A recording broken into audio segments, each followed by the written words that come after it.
All right. Now, I will have to say before we get, I need to give a shout out to Jason. Jason, where you at from Hibbit? There we are. Huge kudos for repeating the question from Allison when we didn't have a mic. So if the Hibbit sports things doesn't work out, you have a job as a moderator. You let me know. All right, Regina, I'm so excited to talk to you this morning.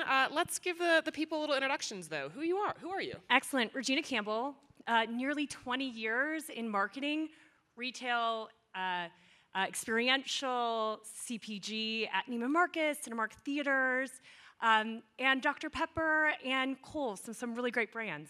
And you found yourself at Tanger Outlets. Yes. How did that career journey go? You know, I love shopping. I wake up every day and I think I have the luckiest job in the world. I get to talk about sending people to the malls and getting them inspired to go and get things either as gifts or things to make them feel really good about themselves. And most importantly, I get to do that at a really good value for the best brands. And so it's a dream job, really. Yeah. So how has that outlet shopping experience really changed over the last 5, 10, 15 years? It's been an evolution, and I know some of you, because we've talked already, are outlet shoppers. And so if you go back 15, 20 years, you probably got in the car with your whole family, you went for a whole day, you purchased everything maybe for that school year or for a really long time period. Maybe you got a pretzel or a cookie, and now it's completely different, right?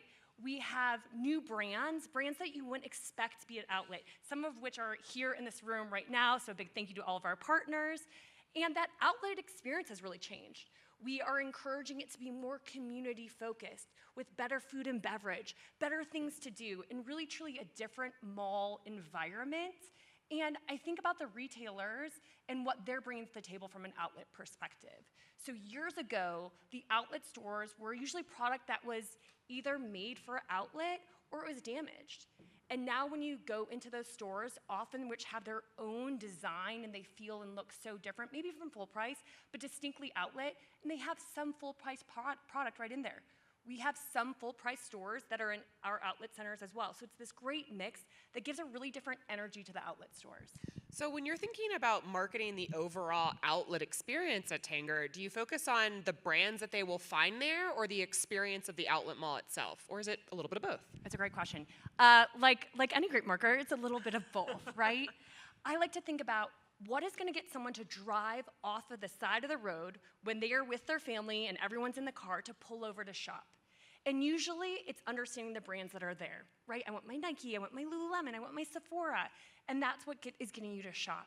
There's times that after we have that loyal customer and they understand that Tanger differential, they understand we have the best bathrooms, they understand the cleanliness, right? They understand how we take care of our properties and the discounts that we provide, that is that balance that we have to give them. So it's really about the right message, the right time, balancing the brands, balancing the Tanger, and then really highlighting those events. And we do more than 600 events at our centers every year, so it's really exciting to be able to talk about a lot of things that are happening in the communities at the centers. So just as much as the consumer has changed when they go from the outlet shopping experience, y'all have adapted your media, your marketing strategy into be a more digital first approach versus like a coupon clipping, right? Can you talk to me about how that transformation took place? First, I love a y'all thrown in as I'm wearing my cowboy boots, so thank you so on, much. Atlanta, I feel really here we at go. home. Yes, so when you went to the outlet mall 20 years ago, you probably had a thick coupon book with you, or your parents or your grandparents, right? That was a part of it. And we heard from our customers, right? Everything is on their app. They wanted that digital. They didn't want to carry, big coupons with them. And so we migrated over the last couple of years to an app-based experience. You can certainly still get your coupons on our web as well, so that we could put those coupons right in the hearts of their phones. Importantly, that helps us drive the data so that we can personalize the types of offers that they're receiving, right? So that we know where you shop, we know the types of brands that you are using and where you might be most incentivized for your next visit based on the offers that you're currently using or in your digital wallet. So this probably has an added benefit of you because you're an interesting retailer that you don't own the POS, right? So you don't really know when someone comes to shop, but the app-based offers give you insight into that customer data? Yes. I love puzzles. I don't know if y'all are doing Wordle or what you guys are doing. I love a puzzle. An outlet mall, from an attribution, from a correlation, from an advanced measurement perspective, is one of the most exciting puzzles that I've got to work on in my career, and still, in that process. And you're exactly right, Erin. We do not own that point of sale. You, our retailers, or retailers own that relationship with the customer from that last touch perspective. And we're not digital. We are an in-store property, right? And so we need to get creative, right? We spent the last kind of 12 to 16 months as we're building out our customer data platform, working on correlations as we go into our attribution model.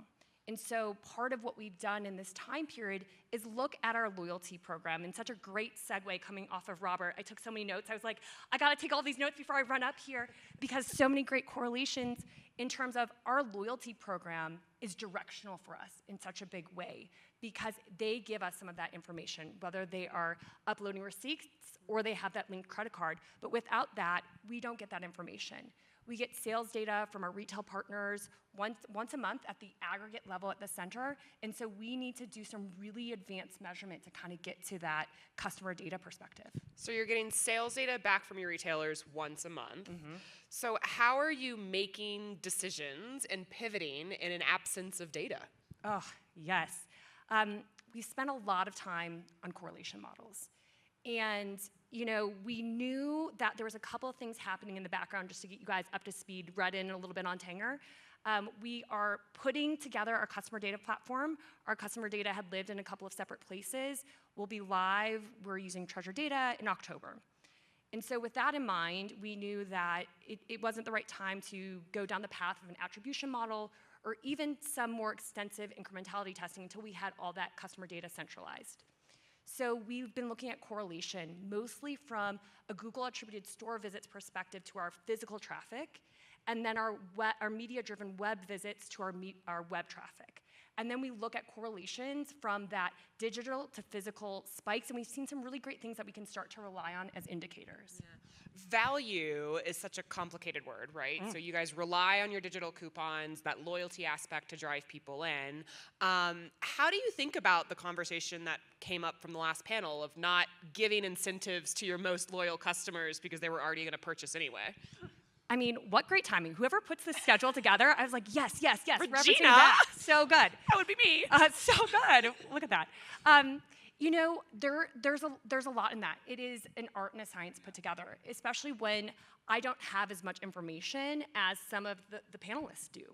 And so oftentimes we are looking at cross-shop data from other partners to try and make really smart decisions on, okay, if they use this promo, am I better off to cross-shop and give them a promo for a similar brand that maybe they have not indicated that they shopped before versus an offer to that brand again? And we're probably using cross-shop data as much as we can until we get into better advanced measurement. Oh, so that's interesting. So just as an individual retailer is thinking about cross-aisle shopping, right? Home Depot going from outdoor garden to patio furniture, if you will, you're thinking about cross-retailer shopping within the overall experience, yeah? Yeah, absolutely, right? We get to work with amazing brands. And there are times where it's like, hey, I know you're a loyal insert brand customer here, and I'm gonna give you this offer, or maybe it's a different product, or maybe it's not $1 off, or maybe it's not 1% off. But I can also look at cross-category shopping or cross-brand shopping, and it's been pretty valuable for us. And so let's talk about localization a little bit, because all of your outlets are a little unique based upon the area. So how does that regionality play into your strategy? Oh, yes. I think about the Venn diagram of a Tanger Outlet shopper. Right in the middle, the heart of it is love value. Don't want to pay more than they have to, right? So that's always the center of what we're thinking about. And then we layer on the national and, most importantly, that local that you talked about. Because our centers really operate differently, right? We have a lot of Eastern Seaboard centers. You think about Myrtle Beach and Hilton Head, and my new friend Cheryl goes to Foley, Alabama.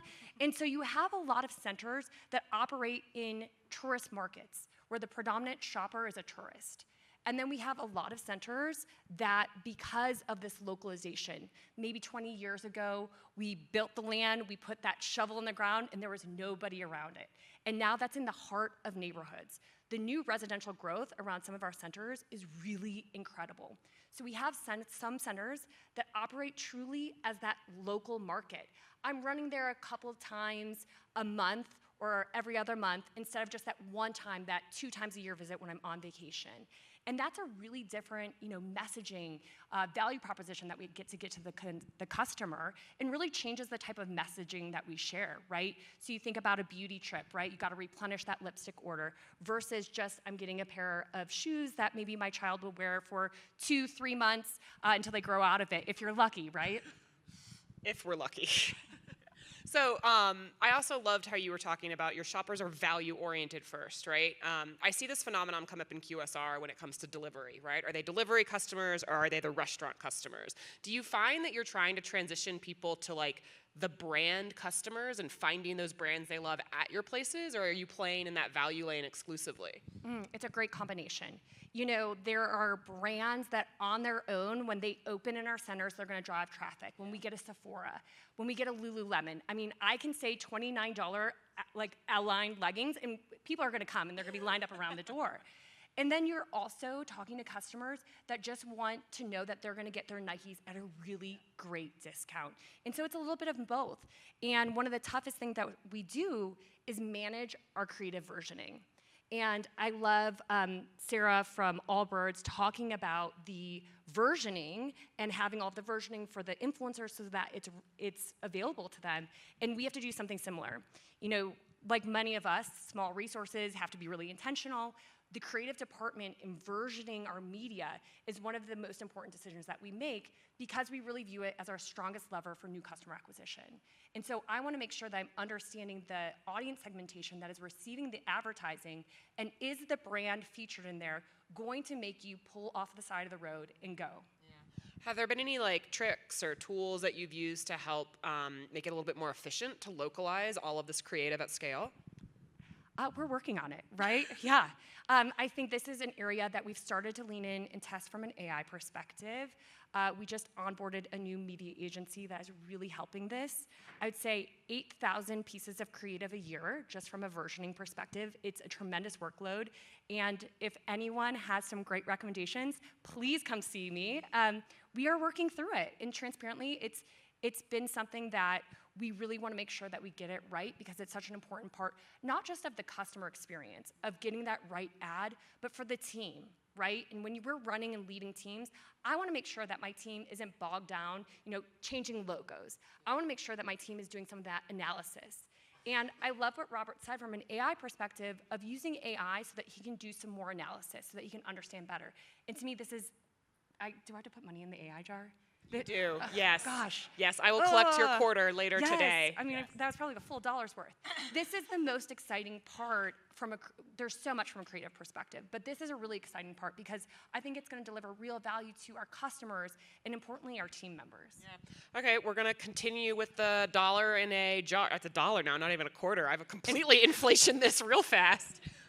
We're going to talk about tariffs, right? But you guys had a very tent-pole moment that we're just coming off of, back to school season, and you were impacted by the tariff aspect. What did you do differently this year? Yes. So typically, we're really launching back to school in that July, August time period. And we knew that there was concerns from a consumer perspective. You think about what you've thought about on your own in terms of what you need to buy for your kids back to school or your family, right? And so we said, we're going to launch back to school starting June 1. And we recognize that not everybody's gonna be ready for back to school that early. I live in Dallas, Texas. My kids were already out of school. I was already thinking about it. But colleagues, families in the north, that their kids were in school well into the end of June. And so we really took this perspective of, we're gonna make it available. And we're gonna remind our customers that when they're ready to shop, we will be ready and we'll have the inventory. And we're gonna promote those pricing, because that's the most important thing for our customers. And this required us to call, almost all of our brands to say, are you gonna have backpacks? Are you gonna have shoes? Are you gonna have denim, right? We really had to talk about what product and inventory they were going to have.